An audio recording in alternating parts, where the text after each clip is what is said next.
Everybody, welcome again to another live stream of the Sports Refuge podcast, and we are doing another segment in our NFL playoff preview set to run on January 6th, a few days before Wild Card Weekend. And with me this episode, one of really the show's favorite guests. He's been on 3 times, and counting this number 4, we'll do a full-fledged episode number 4 a little bit down the road. But Donta Finney, the Tampa Bay Buccaneers fan, and I thank you for being on the show and coming out representing your team. How are you doing? Thank you, man. You know, Bucs fan for life, baby. There's so many questions I want to ask you regarding that. I mean, especially you're down in Florida, close proximity to the Buccaneers. What has that been like since the move? Have you been able to go to any Buccaneers games? No, man. I'm actually in Miami territory. So we did go to a Miami game, and on the radio, it's just Miami, which is cool, man. And when I first moved here, it was a lot of Jacksonville too, because I'm on the Atlantic side. So it's been cool. Definitely a different vibe than hearing the Ravens and the Giants all the time. But hey, once Tom Brady hopped in the mix, it's Bucs news everywhere now, right? So yeah, that is a very interesting thing, and that's one of the things I wanted to talk to you about before we get into that. How long have you been a fan of the Buccaneers? What drew you to them? Yeah, man, I get asked this a lot. I've actually been a fan since 8th grade, and I would love to have some awesome story, but I really think I just picked my teams in middle school based on color and defense, because I like the Tampa Bay Buccaneers and Ohio State Buckeyes heavy. And there was nothing really special about the Buckeyes back then except for they were red and they had a good defense. So I think I just gravitated towards those things, and ESPN played a lot of Warren Sapp, Brett Favre matches and all that good stuff. So that's what really gravitated me towards it, man, the awesome defense. And this is what I like, man. And here we are. Were those the creamsicle days? I know we talked about it before. Were that the white, or that's when they went to the pewter and whatever red that is? Right. Yeah, we talked about that before. We not that old, Earl. Hey, no, man. But yeah, they had the ugly pewter. They had some good red jerseys though when Sapp and them was on top. They had some cool stuff. Yeah, they've like other teams tweaked everything throughout the years, Yeah, and when I always think of the Buccaneers, I always think of like the Doug Williams colors and like the Trent Dilfer ones, where it's the white helmet with the Errol Flynn Buccaneer Bruce and the orange. Yeah, that's old, man. But yeah, one of the biggest things I wanted to ask you, I guess looking back, what is your most memorable moment as a Buccaneers fan? So I mean, easily you always want to say seeing Chucky win the Super Bowl, right? That was always a good visual. You got Sapp and all them boys celebrating. But like I said, man, I thought about it before. The most memorable things I remember is those battles with the Packers, sitting in my kitchen, watching them old games, Warren Sapp, Derrick Brooks, like watching them boys tear up on Brett Favre, man. I guess because my best friend back then was a Packers fan. So seeing that whole thing, man, I really remember those Bucs-Packers games more than anything, yo. Yep. Yeah, and I always think it felt so weird seeing them in the NFC Central. I think the realignment probably did them a bit of good because they're the furthest team out when you think of Chicago, Detroit, Minnesota, Green Bay. Yep. But now that old rivalry, it feels weird seeing it again. But now it's the Panthers, the Falcons, now I just sort of blank the Saints. Those teams in the division. Yeah. What were your expectations coming into the year? What were you hoping they were going to do, especially once the news of Tom Brady leaving New England and coming to Tampa?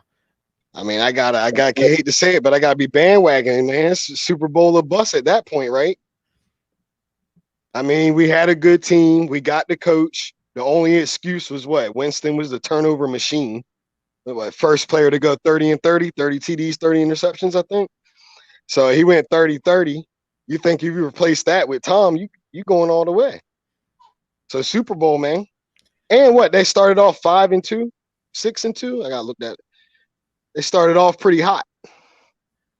And when you heard the news that Gronk was coming out of retirement and things like that, did you think that was going to make the offense even more dynamic than it already was? Because they got a lot of weapons in Godwin and Evans and things like that. I didn't know what to think of. You know what? It originally felt like a Jason Witten incident. Remember Witten came back for the year and he scored touchdowns, right? But that's all they used him for. So I thought it was going to be something like that. But to be honest, I think as the weeks have gone on, Gronk has turned up a little bit. So, I mean, he's been way better than just a Witten. Oh, yeah. And he actually has all his hair, too, compared to Jason. He would be a better commentator, too. Yeah, I mean, he 24/7 champ. That's what he is. That's what Gronk is. Yeah, man. Yeah. Was there a point in the season that you felt the Buccaneers were going to be in the playoffs 100%? I know, especially with the signing of Tom Brady, that changed everything. I can say honestly, yeah. Man, you know how it is cheering for a team. You never all the way believe. You're always gonna feel like something about the bus. But when they're 5-2 to start the season off, yeah, daggone right. I felt real good about the playoffs. That's easy work. And then where was that point where you were worried about the Bucs making the playoffs, especially as the Saints started to come on with and without Breeze, and everybody started playing a little closer to the field? Yeah, let's see. We got so before their bye, they won. Let's see, we got 1, 2. We lost 3 out of the 4 games before our bye. And rough, look, 38-3 against the Saints. You know, losing like that, it started a little ugly. But then we lost to the Chiefs 27-24, and that's a loss, but not too bad, right? They came on strong at the very end to make the score look better than the game was. So it was a little scary there. It was a little scary. They lost 3 out of 4 games before the bye, so it was a little ugly, but record's still at 8-5, looking good. I mean, what do you think has been the strength of this year's team? Not the passing game. It's like, no, the run defense, right? Because so before last week, they were ranked number 1 in rushing defense. I don't want to exaggerate too much, but I'm pretty sure they were number 1 rushing defense before last week. If not, they're number 2 right now. So I mean, the defense, baby. See, people ain't been seeing that because so focused on the offense, but they've been holding people down. To you, on either side of the ball, who do you think has been one of the most surprising players? Surprising players. Oh man, that's a good one. I know they got some good linebackers. You know who's been the most surprising player? Tom Brady, because he been slipping. That's why. Because he ain't been the player we all thought he was going to be, man. Mm-hmm. You know what I mean? So everybody else has really played their part. The defense has been good. Running back's good. So really, Tom, man, he's been the talk of the town. Because it's been a surprise. It's been very up and down when we're so used to seeing that consistency.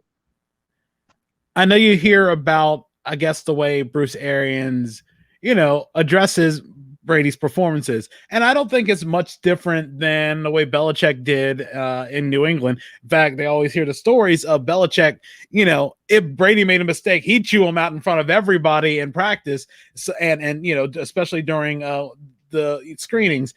And it doesn't seem like it's much different than what Arians is doing. I mean, I assume it's one of those things that he's going to talk to Brady, or he's already talked to Brady, and what he's saying to the press isn't any different. I know that Belichick is a lot more tight-lipped as opposed to Bruce Arians.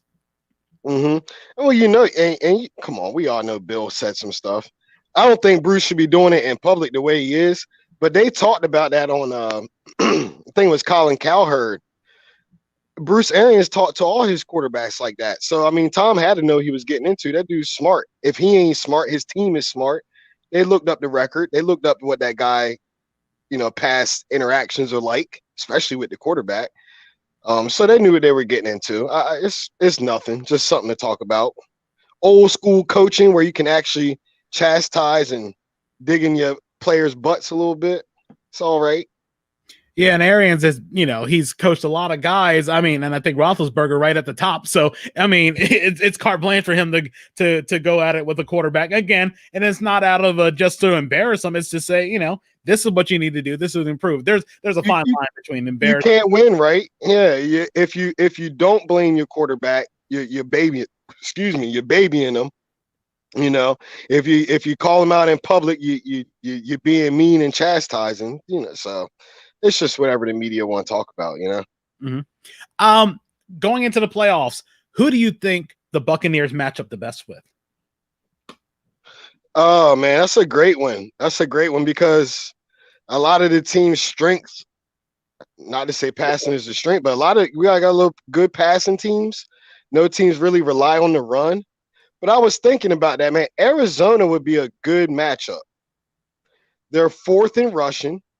They're down at the bottom too, so I don't know if they'll actually meet up in the playoffs. But if that was to happen, that would be a good matchup. Arizona's fourth in rushing and 18th in passing, so they're not that great. I think the Bucs could hold down the young man, little guy. What's his name? I forgot the boy name. Kyle Murray. Hold a little man down. I think that would be an interesting matchup, man. I don't want to see him go against the Saints. I don't want to see him go against the Chiefs, even though we had a good one, and that's a good matchup. But to have to contain Mahomes is too much, man. So out of all the teams they could possibly see, a little Arizona matchup they could handle. Anybody else is so pass heavy. I think it's dangerous, yo. When it comes to the Buccaneers, and especially the experience that Brady has, how do you feel that experience helps with that team? I know he's not flashing his rings around all the time saying this is what we did, sort of like how on the Water Boy, the head coach at the other school, flashing the ring and just saying, hey, I know what I'm doing, just follow me. How do you feel that experience helps the players, especially those guys who really didn't see a lot of winning prior to that?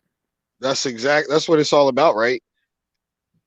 You watch sports long enough, some organizations are just, for lack of a better term, losers, right?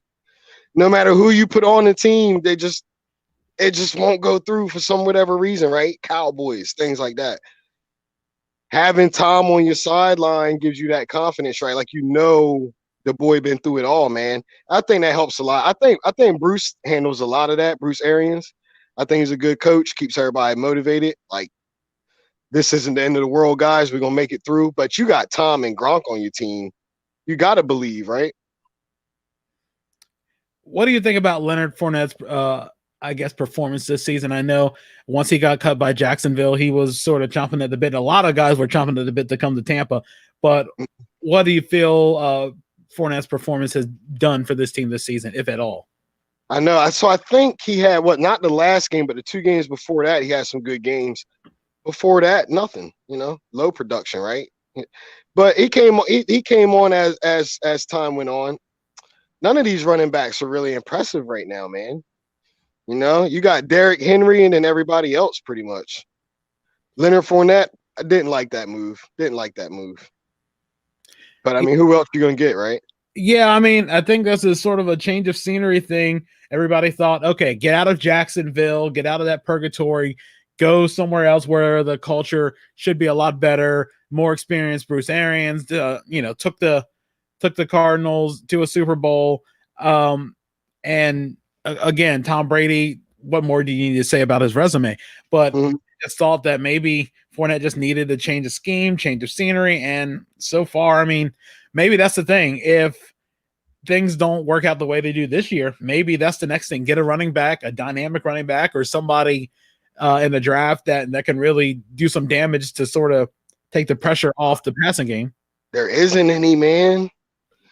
Running backs is few and far between right now. Yeah, I feel like that nowadays they are a bit a dime a dozen, but I mean, sometimes there are some steals. I mean, even if you find like a touchdown vulture guy that less than 5 yards, he's going to get in. That might be the thing. You might not need somebody who's going to take over a game like you said, Derrick Henry. True. But somebody or a Kamara or anybody like that. You just somebody that can just do a serviceable job, don't turn over the ball, and get them. Well, the young boy Jones that we got now, he's taking care of the ball. Yeah, So and I think sometimes it might be more everybody wants to see the flash than the sub as opposed to the substance. Somebody who'll get you that chain, yeah, but they won't break the big long runs like a Melvin Gordon or somebody along those lines. well, you don't see a guy like Jones develop too, because what happens when Jones has a good year next year? He get traded. They need to let that man develop. But Derrick Henry, he came out of hard to say he came out of nowhere, but he came out of nowhere last year, right? So you got to give time people to develop, let them stay on the same team, same line, quarterback, coaches. They change them so much, nobody gets that rhythm.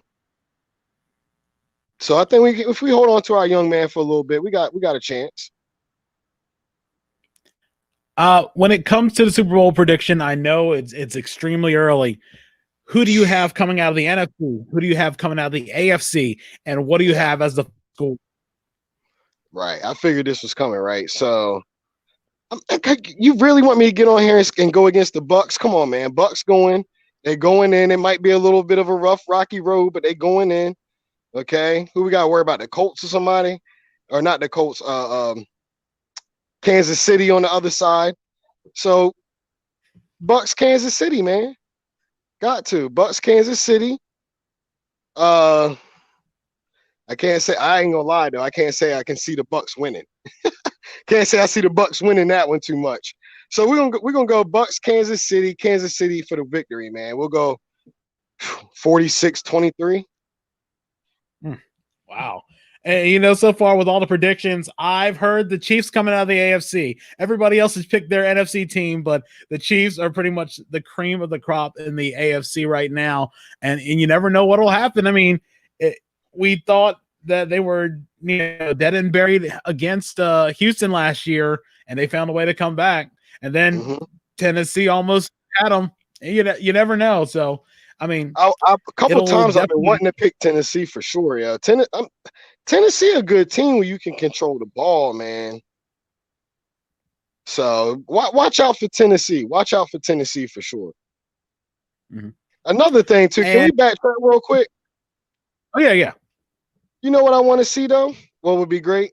A Bucks Ravens game. You know why? Because the Ravens ain't got no running game.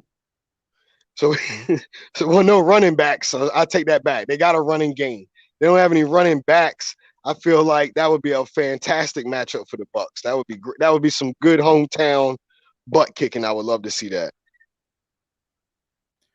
I mean, it'll be interesting to see what happens. I mean, what they say about playoffs in any sport. Well, mainly, I think more in baseball and probably football, depending on how hot a team gets.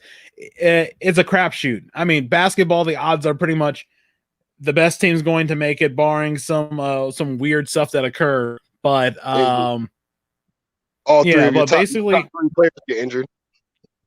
Oh yeah, but like baseball and football, short game, short series, anything can happen. Especially you got one shot sometimes, and is what you do with that one shot. If you got a puncher's chance, again, Tennessee's a perfect example of that because, no one thought they were going to be Baltimore. Nobody thought that they would get as far as they would. I mean, even going back to Jacksonville, that one year they made it to the AFC Championship game, and they took the